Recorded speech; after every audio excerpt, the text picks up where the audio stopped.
លោកតាខ្ញុំឮគេថាមិនដែលប្រមុខរដ្ឋនិងប្រមុខរដ្ឋាភិបាលត្រូវទស្សនកិច្ចពេលតែមួយដូចសៀមសិង្ហួតមានវីដេអូមួយដែលគេថាគេយកទស្សនៈរបស់បណ្ឌិតអេសផលដែលអធិប្បាយអំពីពិធីការអេសផលវាអត់ដែលធ្វើទូតហើយអត់ដែលរៀនខាងការទូតទេអញ្ចឹងរឿងពិធីការនេះសម្ដីដើមរបស់វាមិនដឹងនិយាយថាម៉េចទេដុកទ័រអេសផលនឹងនោះណាចាត់ទុកថាវានិយាយថាម៉េចមិនដឹងអញ្ចឹងមិនរិះគន់វាទេគ្រាន់តែដឹងថាអេសផលវាអត់មានរៀនពិធីការហើយវាគ្មានបង្រៀនពិធីការដែរវាដុកទ័រស្អីខ្ញុំមិនដឹងទេចំណែកអាអ្នកមកនិយាយនេះក៏និយាយអត់ដឹងខ្យល់ដែរគ្រាន់តែធ្វើ content ដើម្បីបង្អាប់នាយករដ្ឋមន្ត្រីសៀមឬក៏បង្អាប់ស្ដេចសៀមតែប៉ុណ្ណឹងអូខេអាហ្នឹងអញ្ចឹងណាចៅណាម្យ៉ាងទៀតរឿងពិធីការណាចៅតាមិនដែលធ្វើទូតទេតែតាខំប្រឹងអានសៀវភៅពិធីការទូតឲ្យតាអានសៀវភៅច្រើនដែលតាក់ទងនឹងពិធីការទូតនឹងមួយគ្រូរបស់តាគាត់ជានាយកខាងព័ត៌មានអង្គការសហជីវជាតិគាត់ក៏ដឹងអំពីពិធីការអន្តរជាតិពីព្រោះគាត់ជួនកាលអគ្គលេខាធិការឲ្យគាត់ជួយទទួលភ្ញៀវពេលមហាសន្និបាតសហប្រជាជាតិតាក៏សួរនាំគាត់ឲ្យដឹងរឿងពិធីការអន្តរជាតិតាក៏មានពូធរម្នាក់ទៀតដែលជាអ្នកការទូតក៏បានសួរគាត់ពីពិធីការអន្តរជាតិហើយបានប្រមូលសៀវភៅពិធីការអន្តរជាតិយកមក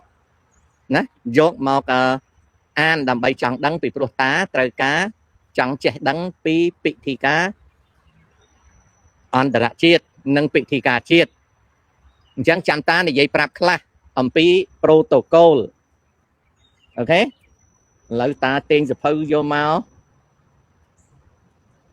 ណាតាទិញសភៅយកមកឲ្យមើលបង្ហាញមិនបានទេប៉ុន្តែសភៅវានៅទិញយកមកឲ្យមើលពាក្យថាពិធីការណាកូនណាពាក្យថាពិធីការពាក្យថាពិធីការពាក្យថាពិធីការ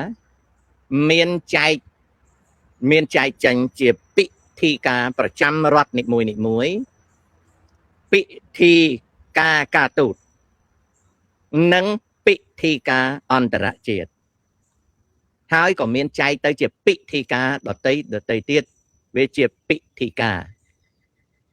ដូច្នេះហើយឧទាហរណ៍ថាស្រុកនឹងមានស្ដេចហើយពេលធ្វើដំណើរទៅទស្សនកិច្ចនៅទីណានាយករដ្ឋមន្ត្រីដង្ហែព្រះករុណាព្រះមហាក្សត្រឬព្រះចៅ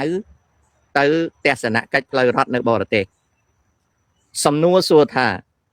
តើពិធីការគេឲ្យខុសឬត្រូវចម្លើយឆ្លើយថាពិធីការមិនបានឲ្យថាខុសហើយបើនិយាយទៅនាយករដ្ឋមន្ត្រីដែលដង្ហែព្រះមហាក្សត្រទៅទស្សនកិច្ចនៅបរទេសគឺត្រឹមត្រូវវាអត់ខុសទេគឺត្រឹមត្រូវស្ដាប់បានទេអញ្ចឹងអនុទិនចានវិរៈគុណវាដង្ហែបច្ចៅវាទៅប្រទេសបារាំងអត់មានខុសទេកុំភ្លើអាអ្នកណាថាខុសអានឹងភ្លើវាអត់ដឹងអីទេឈប់ភ្លើទៅបើចង់រិះគន់សៀមត្រូវរៀនពិធីការឲ្យច្បាស់លាស់បើនៅភ្លើទេមិនទាន់គ្រប់ទឹកទេកុំតដនេះខ្ញុំនិយាយប្រាប់ចុះបើសិនណាជាព្រះមហាក្សត្រធ្វើដំណើរទស្សនកិច្ចតែនាយករដ្ឋមន្ត្រីអត់ដង្ហែដូចជាទស្សនកិច្ចរបស់ព្រះមហាក្សត្រខ្មែរទស្សនកិច្ចរបស់ព្រះមហាក្សត្រអង់គ្លេសជាដើមលក្ខណៈនិងប្រទេសដទៃដែលនាយករដ្ឋមន្ត្រីអត់ដង្ហែសួរថាខុសទេអត់ខុសទេសួរថាត្រូវទេត្រូវហើយចុះមិនបានមិនដង្ហែក៏ត្រូវដង្ហែក៏ត្រូវវាត្រូវផ្ដេកទៅលើពិធីការរបស់ប្រទេសខ្លួនថៃពិធីការរបស់ប្រជាណាចក្រថៃឡង់នាយករដ្ឋមន្ត្រីតែងតែដង្ហែព្រះមហាក្សត្រភាគច្រើនគេនិយមអញ្ចឹងគឺត្រឹមត្រូវណាហើយចុះពេលខ្លះព្រះមហាក្សត្រមាននាយករដ្ឋមន្ត្រីដង្ហែពេលខ្លះ ព្រះមហាក្សត្រយាងទៅក្រៅហើយអត់មាននាយករដ្ឋមន្ត្រីទាំងហើយបើវាត្រូវទាំងពីរតើប្រទេសដែលទទួលភ្ញៀវគេគិតយ៉ាងម៉េចចម្លើយឆ្លើយថាប្រទេសដែលទទួលភ្ញៀវគេតំណាក់តំណងពិធីការគ្នារួចហើយកុំភ្លើមុននឹងរិះគន់គេខ្លួនឯងមិនត្រូវភ្លើទេ state visit of the monarch the sovereign the king or queen the royal member or the president or any high ranking official state visit គេបានតាក់ទងគ្នារវាងក្រុមពិធីការនៃរដ្ឋម្ចាស់ផ្ទះនិងក្រុមពិធីការនៃភ្ញៀវបើបរិជាណាចក្រថៃឡង់ព្រះចៅទ្រង់ព្រះរាជទស្សនកិច្ចនៅបារាំងកុងសីប្រូតូកូល5ឬក៏ Department Protocol 5គេតាក់ទងជាមួយ Protocol របស់ថៃគេអត់ភ្លើទេអញ្ចឹងអាអ្នកដែលមកនិយាយរិះគន់ហ្នឹងកំពុងត្រូវគេសើចតែយើងនឹងវាភ្លើទេយើងអត់ដឹងយើងមិនចេះ Protocol ទេកុំតដនិយាយ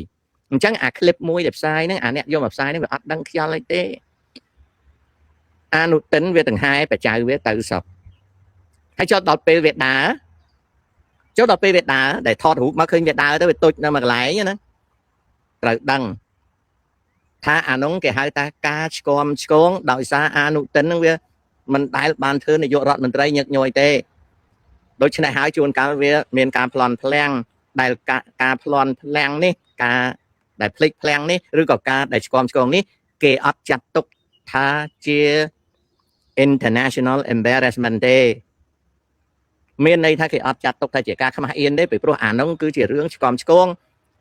បន្តិចបន្តួចវាជា minor discrepancy ណាវាជា minor discrepancy នៅក្នុង protocol តិចតួចណាអាហ្នឹងមួយណាអនុទិនដែលវានៅទុចងក់ហ្នឹងណាវាអត់ទៅតាមទេហើយបារាំងក៏វាខ្វះខាតដែរនៅពេលអនុទិនហ្នឹងវាឆ្គំឆ្គងណាបារាំងក៏វាអត់វាខ្វះខាតដែរបារាំង protocol វាខ្វះខាតដែរអញ្ចឹងរៀនមើលទាំងសងខាងបើចង់ចេះដឹងតែបើចេះតែភ្លើចង់ឌឺគេអាហ្នឹងធម្មតាទេយើងឌឺគេទៅឌឺទៅអាមនុស្សតែប្រកែឌឺខ្លាំងពេកហើយល្ងងកុំខ្វល់ហ្នឹងមួយទៀតស្ដេចថៃយករាជបុត្រីទៅជាមួយសូមបញ្ជាក់ថាកូនស្ដេចស្រី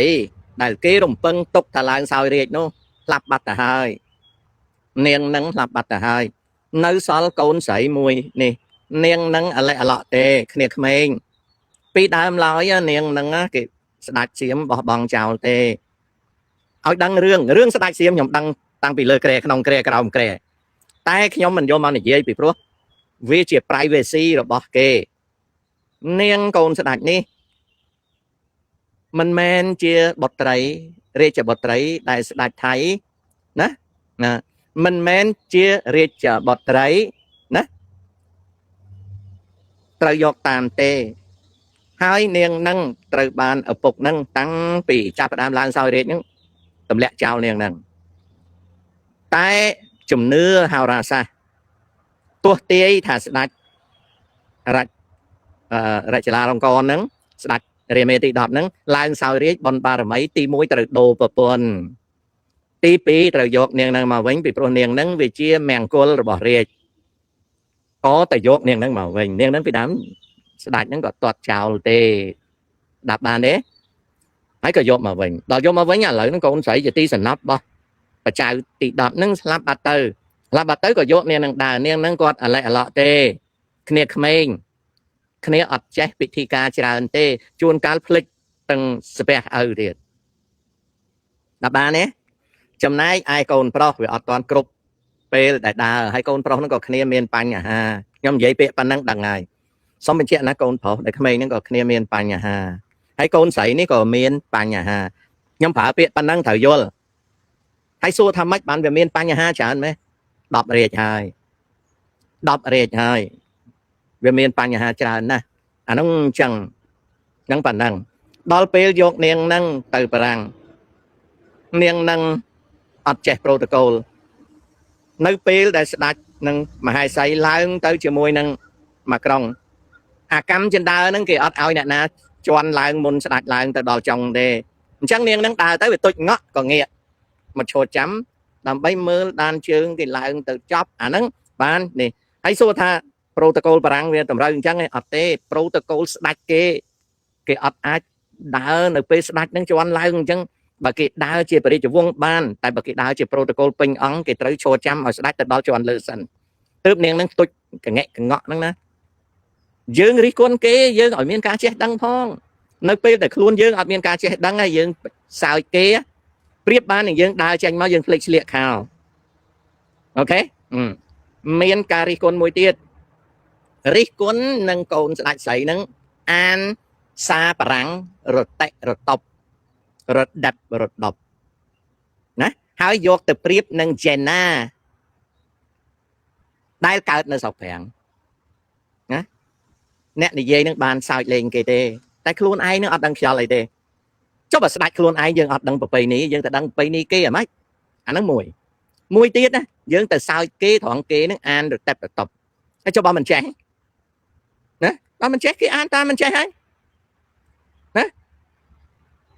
វាមានអាណាកើតមកចេះតែចេះគ្រប់កន្លែងណាដូច្នេះវាជារឿងធម្មតាទេណាវាជារឿងធម្មតាទេត្រឡប់មករឿងនាយករដ្ឋមន្ត្រីហ្នឹងគឺឆ្លើយបានប៉ុណ្ណឹងខ្មែរយើងមិនមាន protocol ដែលនាយករដ្ឋមន្ត្រីចាំបាច់ត្រូវតែដង្ហែព្រះករុណាទេតែថៃគេរៀប protocol អញ្ចឹងអូខេឥឡូវសរុបសេចក្តីបញ្ចប់រឿងហ្នឹងសិន protocol ឥឡូវនេះពិធីការឥឡូវនេះវាคล้ายទៅជាសម្រាមអស់ទៅហើយអ្នកដែលបំផ្លាញ protocol ពិភពលោកអ្នកណាបងប្អូនដឹងថាអ្នកណាអ្នកបំផ្លាញ protocol អាពិធីការនៅក្នុងអន្តរជាតិនៅក្នុងពិភពលោកឥឡូវវាខ្ទេចខ្ទីអស់ដឹងអ្នកណាអ្នកបំផ្លាញអ្នកបំផ្លាញមិនមែនអ្នកណាក្រៅពីឪខ្ញុំទេឪខ្ញុំតាំងពីគាត់ឡើងកាន់អំណាចមកគាត់អត់ដែលគោរព protocol ទេដល់អញ្ចឹងទៅវាជះឥទ្ធិពលពេញពិភពលោកថា protocol សាច់តែគាត់ចង់ធ្វើអីក៏ដោយឧបមាថាគាត់ជួបស្ដេចសៀមណាហើយស្រាប់តែគាត់គៀកស្មាស្ដេចសៀមក៏ស្ដេចសៀមមិនដឹងធ្វើអីគាត់ណាយើងមើលតែគាត់ធ្វើណាយើងមើលតែគាត់ធ្វើចំពោះស្ដេចឆាលដឹងហើយណា